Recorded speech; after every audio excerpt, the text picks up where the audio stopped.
د ایران کلیک یوټیوب چینل قدرمنو لیدونکو السلام علیکم ورحمت الله وبرکاتو.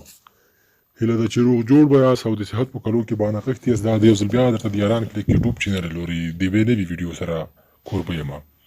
که چېرته زموږ په چینل کې نوي یاست نو حتما در سره زموږ چینل سبسکرایب کړئ او په څنګ کې د ګنټۍ نښان ووهئ تر څو زموږ هره ویډیو تر هفته تر مخه لومړی تاسو ته درورسېږي.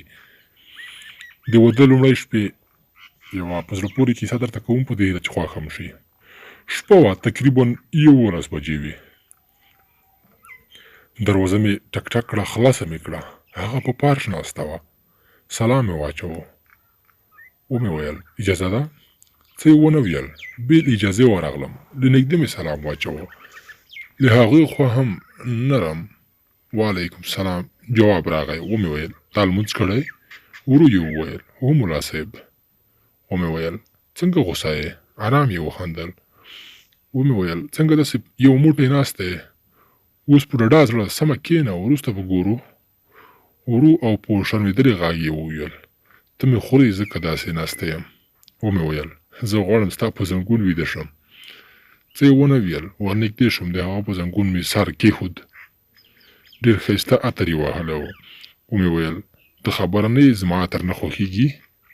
ویې ویل ځان ته مې وهلی دی، ستا یې څه؟ ومې ویل ستا هېر شوي دي چې زه ژر خفه کېږم؟ ویې ویل اوس هم مشروم یې؟ ومې ویل نه اوس لوی شوی یم نه خفه کېږم.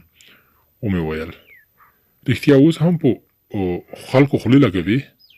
لږه شېبه غلې شوه، بیا یې وویل هو. د هغې لاس مې په لاسونو کې ونیوه. ومې ویل اله دا لاسونه دې څه ښایسته دي، اله دا لاسونه دې څه ښایسته سره کړي دي. ویې ویل تا ته یې څه؟ ومې خندل. ساه یې لنډه لنډه کېده. پورته شوم. ورو مې وویل ستا زړه خو داسې درزېږي لکه ښه ستړی شوی چې وي. بېرته د هغه په زنګون مې سر کېښود. لږه شېبه وروسته مې پلار لغته راکړه. ویل یې پورته شه رزیله لمونځ دې قضا کړ.